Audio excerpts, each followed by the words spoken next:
snow. That was a lot of snow, more than we got. I have to say, I'm really happy we didn't get the freezing rain. You know, over last weekend, that's how all the models were predicting we might end up with all of that freezing rain and glazing.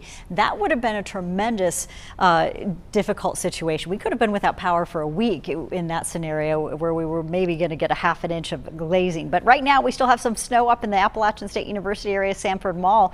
Beautiful there. It is going to become a little bit slippery though as we see temperatures continue to drop. They're in the 20s now. They feel more like the single digits to 12 degrees at this hour. It is cold. So we've got a new air mass in place. We've got a rush of wind out of the northwest, and we still have some more snow showers. So along the western slopes of the mountains, I would expect to see some pockets of snow still falling throughout late afternoon, and then evening we may have another round. So we'll be watching for that. But here's that big snow band that rolled through earlier this morning, about half an inch from areas of the foothills to about an inch and a half, even 2 inches at a few spots with that snow band that rolled through parts of the Winston-Salem and Greensboro area, now moving east out toward the Chapel Hill area. So they're going to allow that winter weather advisory that you see in place to drop after 1 o'clock today, but it's still be in effect for folks traveling on Interstate 40 heading out toward Raleigh and toward the Sandhills. So looking at temperatures out there, we are sitting comfortably, well, not comfortably. I'm not really happy with 32 degrees, I have to say, but you're at the freezing point. You've got a little bit of sunshine that's trying to work through too.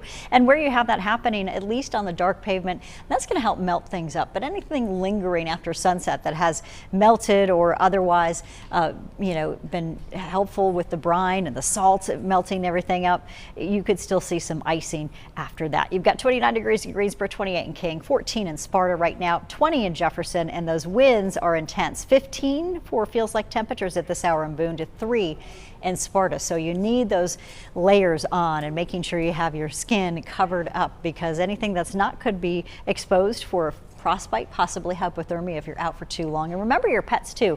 They cannot last that long in these conditions either. So make sure they have their boots on, their winter coats if they're going to be going out too, if you're taking your dogs for any kind of walk. 19 for that gust in Stewart, 25 in Jefferson as well as Sparta. Those gust speeds are going to intensify over the next few hours. So expecting 30-mile-an-hour gusts potentially across the Piedmont Triad. This puts the folks in the Blue Ridge Parkway under a cold weather advisory from Galax through Sparta, Independence, and West Jefferson through Boone.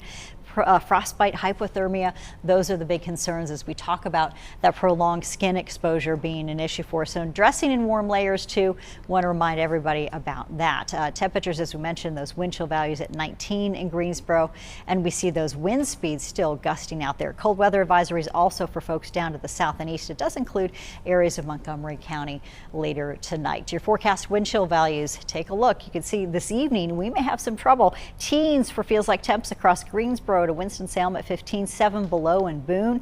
May see 10 to 11 below in those regions to 4 below in Independence, 7 below in Sparta. By early tomorrow morning, similar conditions. So kids standing at the bus stops may have a tougher time and making sure that they're protected and taken care of. We see improving weather once we get you through the middle of the day on Friday. 29 degrees in the Triad now. We've got temperatures near 33 at best, and then cooling down into the 20s and teens tomorrow morning. That's similar in the foothills with temperatures at 28 now, near freezing at best, and again 20s to teens tomorrow morning, and expecting 13 for morning lows that may feel like 10 below at times in the mountains. So your weather timeline, we're going to see black ice concerns, bitter cold wind chills, and then Friday some slick spots of course for you as we get you into the weekend. We warm you up. 53 degrees on Sunday, morning lows starting to improve, and by Tuesday we're at 37 for a morning low and a warmer 64 for an afternoon high.